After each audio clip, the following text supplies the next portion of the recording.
السلام عليكم. العيد خلص، كل سنة وانتم طيبين. عشان كده اخترت ان انا اكلمكم في حاجة النهاردة ما كنتش عايزة اكلمكم فيها في العيد عشان محدش يزعل مني، ومش عايزاكم تزعلوا مني النهاردة برضو، عشان المسج اللي انا عايزة اوصلها النهاردة هي هتبقى عن الشخصية اللي بنسميها الكنترول فريك، اللي هي الشخصية المحبة للتحكم، اللي لازم تؤمر وتنهي ولازم كل اللي حواليها يسمعوا كلامها، وإلا يلاموا أو نحسسهم إن هم غلطانين أو مقصرين طول الوقت. عشان الشخصية دي بيبقى عندها طول الوقت إحساس إن هي اللي صح، هي اللي فاهمة أكتر، هي اللي عارفة، هي اللي عندها أكبر خبرة في الدنيا. طيب الشخصية دي ممكن تكون موجودة يا جماعة في حياتنا، مع الأزواج، مع الإخوات، مع الأصدقاء. بس اللي أنا عايزة أختص بيه بالكلام النهاردة هم الأمهات.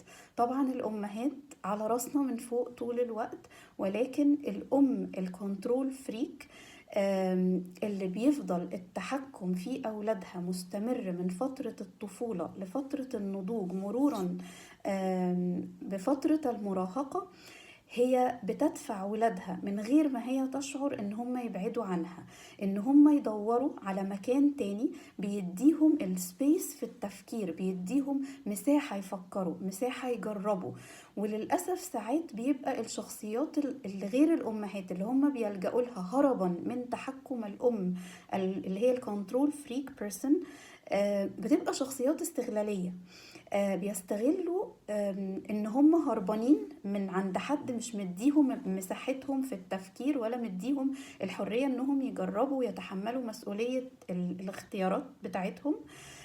فبيستغلوا الموقف ده، وممكن بمنتهى البساطة يصبحوا مصدر إيذاء لأولادنا.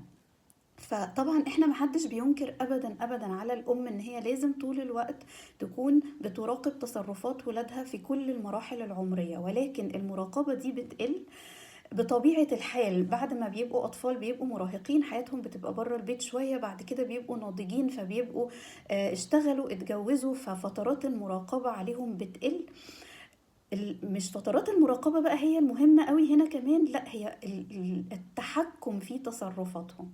فخلي بالك أيتها الأم الجميلة ان انتي ممكن تكوني بدون قصد بتبعدي ولادك عنك من كثرة الضغط عليهم بان هم لازم ينفذوا أوامرك بالحرف، من غير ما نديلهم مساحة أو حرية يتحركوا.